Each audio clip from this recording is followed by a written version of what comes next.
All right. What's up, man? What's up? What is up? That's what I want to know. Hey, baby, we've got the last one in the Taisho. Japan versus China at the 17th WKC. What's the score so far, buddy? Two. Well, two for Japan. Uh, 日本勝ち、and 日本勝ち、一本勝ち, What's that? That's right? Yeah. The Fuku shot. I was testing you. It was a test. Yeah. I think you passed because that's my recollection as well. The interesting thing about last week's fight, the Fukushima fight, check it out if you haven't already, was that, that guy was, Ma he looked to be injured. We're not sure if that's the case, but he looked to be injured. His left leg was sort of wrapped up in a supporter. It was left foot was kind of turned out a little bit, but he held his game pretty well. I feel like there was a good sort of level of respect from both players there. Like they weren't trying to hurt each other. They were trying to do some nice stuff, right? Which is cool to see, man. Yep. Yeah, yeah. All right, let's crack on. Thank you to Kendo World as As always usual. for letting us use their stuff. Good lads over there. Good lads. All right, let's check it out. The Taisho match: Nishimura versus Chen. Right. If I'm not mistaken, these guys are both Chudan as well. This would be a good opportunity to see what sort of kendo China wants to show the world. The discussion of the score has been decided, and so this guy just has to do his nicest stuff. You know. Right. And Japan has all champs. What, four champs? Yeah. Four Japan champions. Yeah. Oh my gosh. Yeah. They know their Shiai. Yeah. He's quick, man. Like you know how you asked a couple of weeks ago about why would you put Takenouchi into the Jiho position? It Mm. feels like Nishimura's a little bit more of an obvious choice just He based on the way he he's could come out of the be. blocks for this one, eh? He can be Jiho too. But Takenouchi Senshu did a great job as Jiho, of Oh course. yeah, Yeah. 100%. I'll make a call to the Japanese selectors and let them know what my opinion is about their placement of their players. But just coming out of the blocks on the very start here, like he's got a real sort of low, fast, snappy, energized type of kendo that you wouldn't be surprised to see in the Jiho position. Would that be fair? Mm. Oh,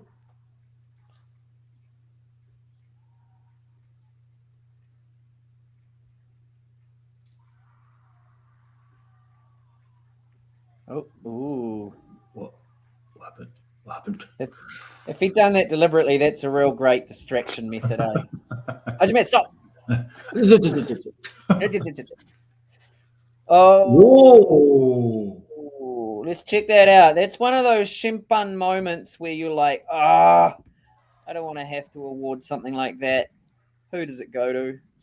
Oh, Well, it was Nishimura Senshu, but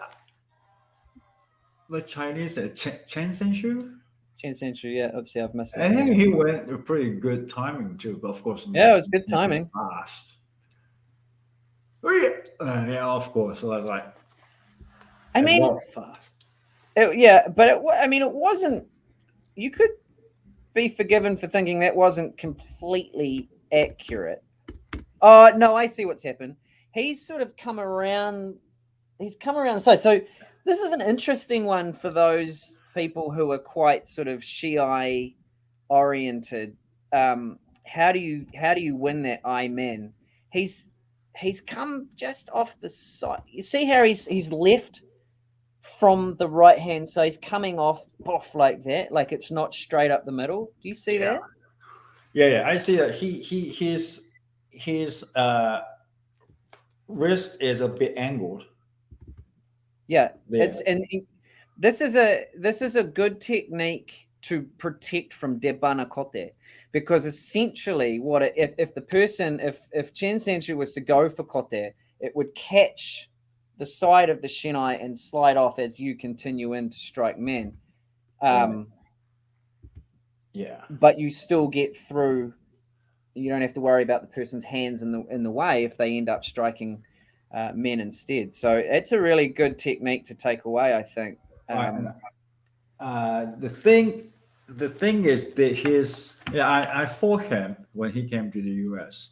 Oh yeah, And the really difference is he when I go like this, right, while I'm yeah. going, this is my shot, while I'm going like this, his shinai goes he doesn't lift his shinai as high as I All do. right. Yeah, Let's go. He just stops around here, and then yeah, yeah. it's a lot faster. So I thought, Right. oh, of course, you don't have to go up like that if you can go like this. Yeah, yeah, yeah, yeah, yeah. So yeah, I realized, oh yeah, maybe 'cause most of the probably Japanese competitors now they strike like that too. I'm sure. I mean, it's about what's necessary and how far off the target zone do you take the Kensam, because Mhm. you know being fast is about hitting before the other person. Right. And if your shinai is going way off to the left or way off to the right unnecessarily at the wrong times, not only are you slower, but you're also open. But it seems to me, and I saw that with Hoshiko as well, the after the strike, even if it misses, the shinai stays Mm. really close to the next target, waiting for the next opportunity. It's funny. I mean, to be able to mix that up, I think is valuable as well. These guys, obviously, I mean, the experience that they have to be able to try these things out in high pressure situations is more than most, right? So,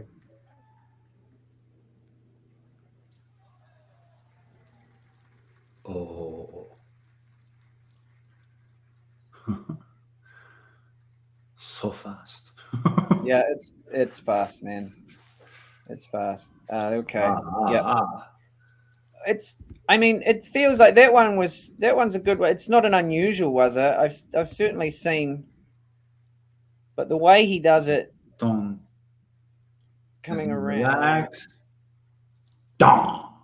yeah, quite interesting. This is something that anyone can give a go to. Um, Instead of doing hikiwaza straight, like we do in like in No, kihon, he's and working it and dong. yeah, Pa. yeah, yeah, yeah, yeah, He goes. He's kaishing his wrist. Ta. yeah, yeah. And it's something that, like, it's something that we can all add into our kendo, Mm, um, of course, yeah. with ease, and the thing is that I think that where we get like uh, limited is just doing straight backwards, straight forward, straight backwards, straight forward. These guys, and we saw this with the Koreans versus the States a wee while ago, angles. And it doesn't mean that you have to throw your head sideways and Right. do upside down things. That's not what we're talking about. But the angle of the shinai and positioning of the feet to get around at those angles, that makes such a difference. Right. And using your hands like this out of a hikiwaza, man, obvious. I mean, it was effective when you're talking about somebody with, Nishimura's sort of level, but I don't think that that's limited to a high, uh, you know, a high level sort of a thing. That's something that almost all of us can do. Turn the hands around as you're coming out of hikiwaza, and just sort of step to the side as you do it. It brings in a whole new sort of dimension to the fight because, both of you have to figure out, okay, we've got angles. Whereabouts are we in the Shiai jaw? Whereabouts are the shimpan in relation to where I'm going to be doing my Right. my cut? If it's going to be a kote, better for the fukushin to be on that side, right? Um, Man, I've missed out on points before because of that. Yeah. Just things like that where we can start to be a little bit more complex or sophisticated in our thinking. And I think that needs to come. Like if I was coaching a group, that would be the sort of stuff that I would absolutely bring into the Kihon part of the training. It's not just man taia tariki man, man taia tariki kote, man taia tariki do. It has to be using angles, man taia tariki, bang, bang, off to the side, because that's how you get points, man. You know. Yeah, and then we have the technique called hirakiashi. Like, We practice that. We're gonna use that too. absolutely. Yeah, Right? yeah, yeah, yeah. 100%, 100%. Yeah. Why are we doing these sorts of ashi sabaki, variations if we're not going to bring it into training? And the thing is that's just, if you think about the typical saburi session that people do, 20 jogeburi, 20 shomenuchi, blah blah blah. Great, fine, really good to use, but how can we then start to build in more realistic or usable techniques? What about doing that sort of movement before striking the shomenuchi, zentai, zenshin kotai, shomenuchi, and things like that? There's no reason why we can't be practicing those sorts of things as well, and that last ippon is a great example of how it can be put into practice. Right. I mean, like, we've been going over this a lot of times. We imported, or Japan exported whole, club like training method, and we religiously do that all over the world, and we don't even know why we're doing it. Yeah. So why do we do jogeburi? Well, that's what we were taught to do it. Yeah. And why? Yeah. Don't know. Yeah. And the thing is, once questioning why is the start. Yeah. I think even if we can't answer that question, or the only answer is because that's what Sensei told us to do, the next logical thing is, so what can we do differently? And for what purpose? Again, why would we do this sort of kaishi thing in our saburi practice? Well, I mean, the application we've just seen can be put into hikiwaza, some of those other fights that we watched in this series. I think in the Fukusho fight, there was a really good example of the shinai coming up as a sort of a kaishi. It didn't land, it didn't score for the Chinese player. But again, these are the things that we could be practicing in Kihon and Saburi, rather than just doing straight forward, straight back. Let's see if we can start to make every part of our training realistic and beneficial. So, there might be some people going, well, this is just for Shiai.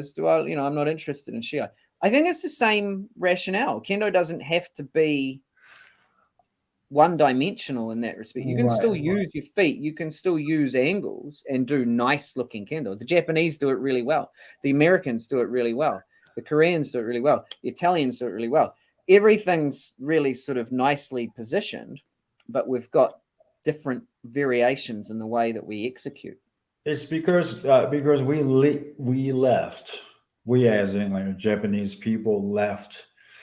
We tend to leave these things to students. You figure out.